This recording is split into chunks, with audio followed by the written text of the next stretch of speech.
I absolutely love the direction that my page is going into right now. I love that this place is becoming a place of truth. This is where I'm going to find all of the truest, most honest people on this app, and I'm going to bring their stories to the front forth. This girl right here, this girl right here, her name is Laura Ann. I will have her tag in the description so that way you can follow her for more updates. Laura, for all my people who like to keep it short, don't worry, I got you. Laura is doing a three-part story time on TikTok right now about how her father, her stepfather, had admitted that he was madly in love with her. Now, this guy knew her since she was 6 years old. He's been around her, he's took care of her, he's raised her. She actually loved him like a real father. So to find out, to hear about this, it was very shocking to her. Now, I'm not gonna lie, for most of my viewers, I know that this video will be very trigger warning, so I want you guys to proceed with caution. Now, for everybody who wants the summary, that's pretty much what it is, but for everyone who wants to hear more of the context and the details of what she had to experience from her own mouth, go ahead and play this video to the end. I literally don't even know where to start, but I'm probably going to start with the most traumatic, which my adopted dad, like, that was the most traumatic. And get this, listen. Okay, so when he came over to my apartment to tell me that day. He like rang me up and he called me and he's like, hey, can I like come over and talk to you? And I was like, okay, sure. Had a gut feeling. Think that I'm crazy? Swear to God. Had a gut feeling. Get off the phone with him. I'm anticipating his arrival. I'm like peeping through the blinds. I have this gut feeling. I'm sick to my stomach. Then I hear, I go sit down, hear the car door slam. Go look out the window, see him walking up. I know what the fuck he's gonna say. I know what he's going to say. And you're like, oh, Laura, how'd you know what he was gonna say? Because he did weird shit my entire life. And I gaslit myself into thinking that maybe it wasn't weird because I didn't have a dad, so I didn't know what that relationship was really like. Okay, so I lived on the second story. He had to walk up 2 flights of stairs, knocked on my door. I'm sweating. Like, my anxiety, like, is so bad. I let him in. He sits down on one couch. Well, he's pacing a little bit, sits down on one couch. I'm sitting down on the other couch. And he's crying. And to think of, my adopted dad was born in the 60s. He was a country guy.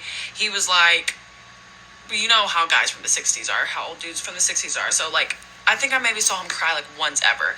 So I thought he was having a mental breakdown, and he couldn't even speak. And I was like, say it. I was like, just say it. Say what you're going to say. Like, almost coercing it out of him because I was afraid that he wasn't going to say it, and I wanted to know what he was going to fucking say. I really should have recorded it, but... So he says, Laura, I'm in love with you. Look at me dead in the eyes with tears rolling down his fucking face. Knowing me, literally, I'm gonna have to show a picture of me whenever I was 6 years old, but I was like, he's known me since I was like as tall as my fucking knee. He's like, Laura, I'm in love with you. And I was like, oh, I love you too. And he's like, no, I mean, I'm in love with you. Like, I would love to marry you. I'm telling you, I'm freaking the fuck out in here. But it is also giving me clarification on everything that it has happened throughout my time knowing him since I was 6 years old. I blacked out after that. I fucking blacked the fuck out. I remember him asking me, because I lived like 5 or 6 blocks away from my childhood home that I grew up in. Fuck. I remember him asking me to dinner because it was the weekend. They were a horrible family, but one thing that they generally did was like Sunday dinners or whatever. So he asked me to dinner, and I'm sure I said like yeah or something like that. And then he walked out of my house, and I locked every fucking lock on that door, and I went into my fucking bedroom, and I locked that door, and I hid under my blankets, and I fucking sobbed my eyes out. I was like hyperventilating. I was like freaking out. I was in there for over an hour before I was able to like do anything else than that. And I texted my sister. At the time, I was married to a man. But anyway, I texted my ex-husband, and I was like, You're not gonna believe this. If you don't believe this, I'm gonna fucking leave you because this is fucked up. So I texted him everything, and before I gave him a chance to even read it or respond, I was like, no, fuck this. I need to talk to somebody. So I call him and I tell him every single fucking detail. Mind you, my ex-husband was not a good man either. That's another story, equally as traumatizing story.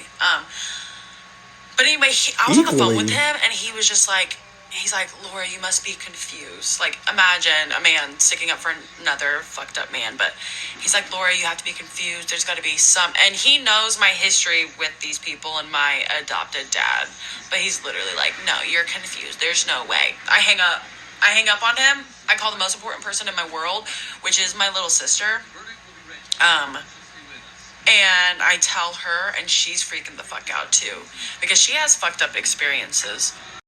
Okay, so where did I leave off? Okay, so I had told my little sister, we had a long conversation about what we should do, because we assumed that if we told my adopted mom that she wouldn't believe us. We had told her about multiple incidences during our teenage years and childhood, and she didn't really believe us. One time she kind of did, but then she sat us down in the kitchen with them and she's like, this is what the girl said you did. Are you doing this? He's saying no, that we're mistaken, that we're wrong, that it wasn't intentional, da da da da. And that was like the end of it. But the fact that she set us down in a room with him, we were scared shitless. Like, it was hard for us to like muster up the courage to like talk about it with her, let alone like in front of him, you know?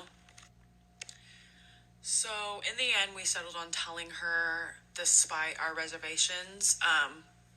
We just didn't know how she was going to handle it. So I called her and I let her know that I wanted to come over and talk to her, but I asked her if she would come to the back porch and be quiet. Like, our back porch was off our kitchen. It was like an indoor back. It's where our laundry room was, but a lot of important conversations were had out there. But so we get there. She is already waiting for us, and she's like, what do you guys want to talk about?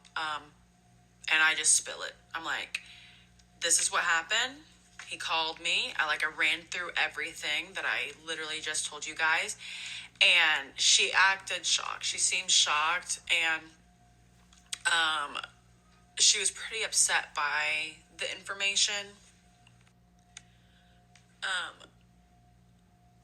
She said that she didn't act like she didn't believe me, which is crazy because she didn't believe me for a second of my fucking life.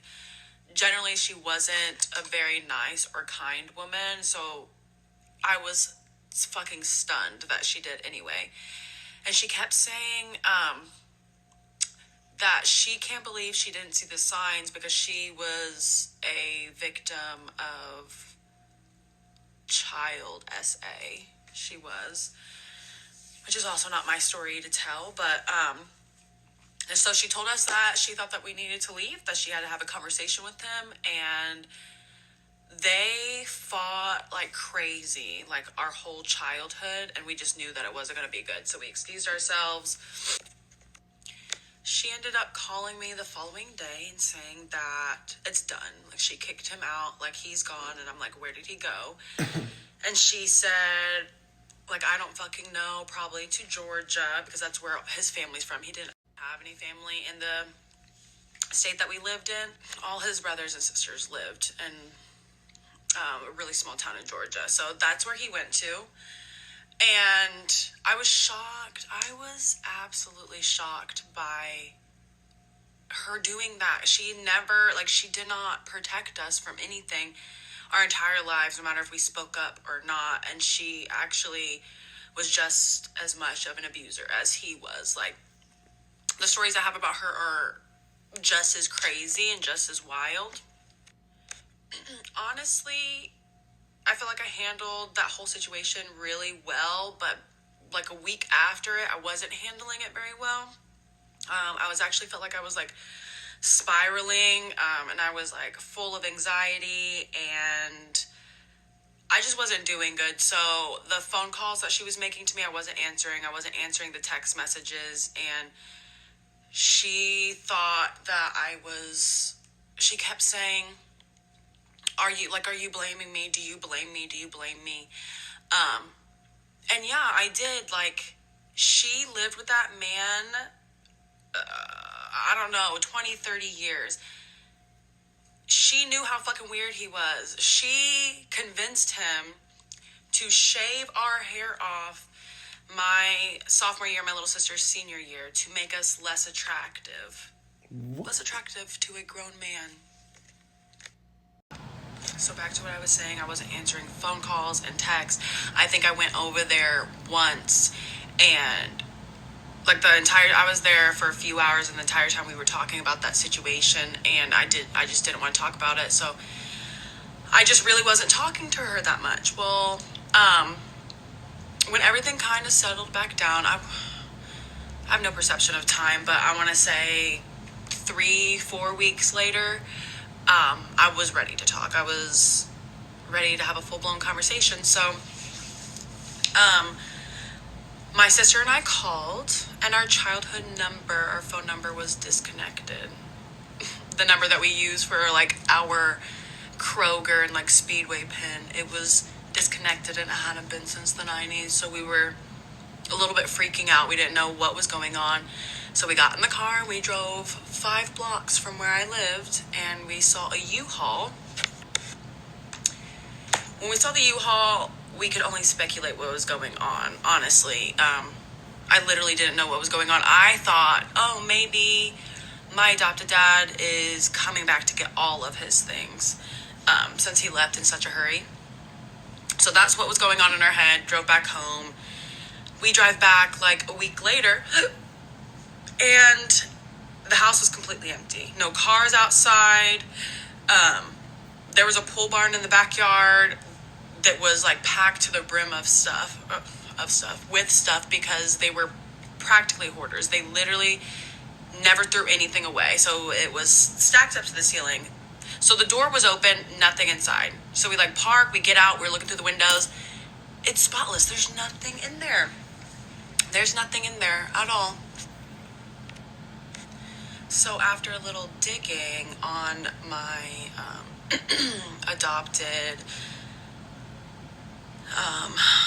dad's siblings' Facebook, we found out that they packed up our entire childhood home, took my little brother and my nieces and nephews, who I helped raise, and they dipped out of the state that we were living in and took off 15 hours away. Damn. Bought a campground, bought a compound, and that's where they resided, and that's where they continue to reside. Not my adopted mom, because she passed away in July. But yeah, took my little brother that I also helped raise. Adopted mom? And I haven't spoken to him again since I was 21. If you made it to the full end of this video, what do you think? Let me know in the comment section. I feel as though she's 100% justified for how she feels. I think it's crazy that her mother left her in that situation, just up and left with no warning, no nothing. The fact that her stepdad was having them shave their head back in the day is crazy to me. I wish a man would try to shave my daughter's head. What? Like, this ain't about me. I believe her 100%. I don't think you can sit there and make up something like this, especially putting your face in front of it, knowing that people will see it, your family will see it. So shout out to Laura. Laura, you are a very brave soul. I hope this reached the amount of people that it's supposed to reach to help other women in your situation.